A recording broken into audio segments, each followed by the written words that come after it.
So I'm Sean Conlon. I'm the founder of Conlon Co, which is a real estate merchant bank. I'm also the host of the D Chicago on CNBC. So real estate merchant banking, in essence, we are at the intersection of relationships and capital. Put more simply and more candidly, I know a lot of people over the last quarter of a century who are very wealthy, who like to invest in real estate, and I connect the two. Season 2 of The Deed on CNBC is on again in September. You always want to be picked up for a second season. It means you've actually kind of succeeded a little bit. It's an incredibly real show. I lend my own money out to people who get caught sideways in deals, who maybe get screwed over by a contractor. They come to me and I'm kind of the doctor / assassin to protect them. This season, it's got a little more designy.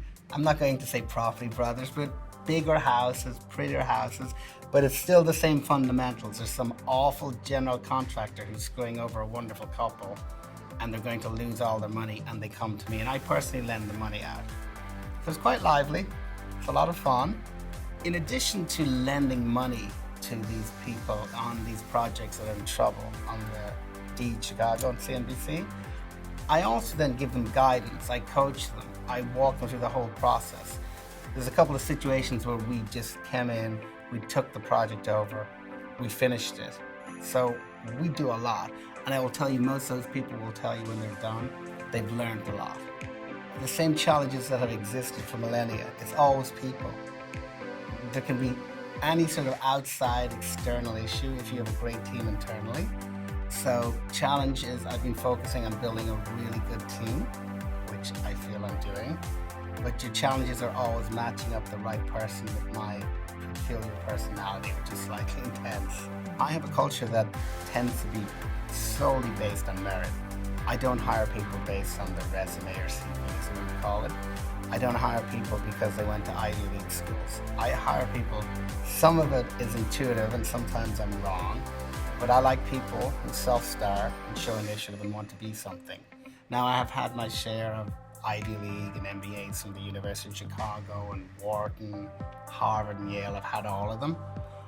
I generally prefer people who are very hungry, and they may not know or they may not have studied in college, but they're willing to learn. So the culture of people who have learned on the job. I like that. That's my culture. I also promote internally. My last company, my PA ended up running 300 people. That was her. She joined when she was 21, and I promoted her to run that, before she was 30. So our culture is, it feels good. It's very important. It's about merit. So what do we pursue relentlessly? So I think that common sense is not that common. So I'd like to say that we're putting a big focus on common sense. I think consistency, again, is so important.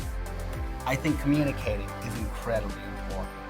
So I really try to make sure people communicate. Don't over-communicate, just communicate and be consistent.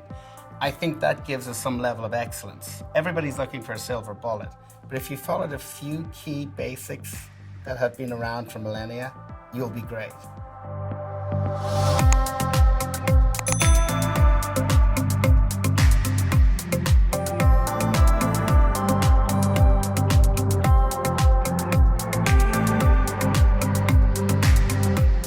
Jim Doehring, I'm the president and founder of Code Beverage. We are responsible for the manufacture, sales, and marketing of 2 different wine brands, Backpack Wine and SR262.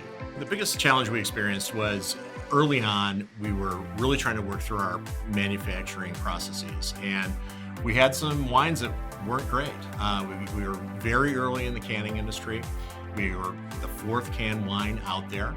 And we had a couple of them where we were experimenting and how to can them and how to bring them to market.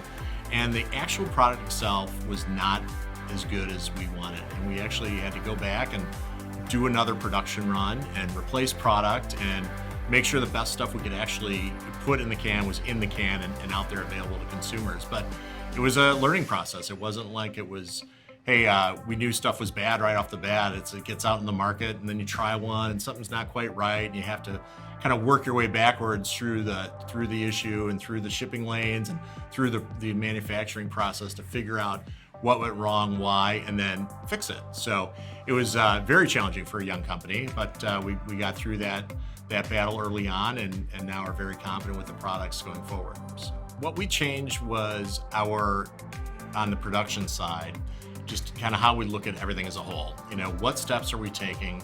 How are we buying the best fruit we can possibly buy, and then putting that into the can, as opposed to, yeah, I think we can make this work, and trying to almost fit some square pegs into some round holes at times.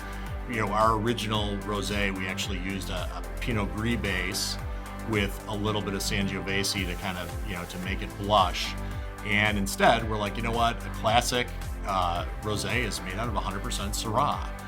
Let's do it the classic way and just put it in a can instead of in a bottle, and not try to cut any corners, not try to do anything too innovative on the actual wine making side. Let's innovate on the packaging side, which is our 250 ml can. So it was a very interesting process to kind of work through, but we got there.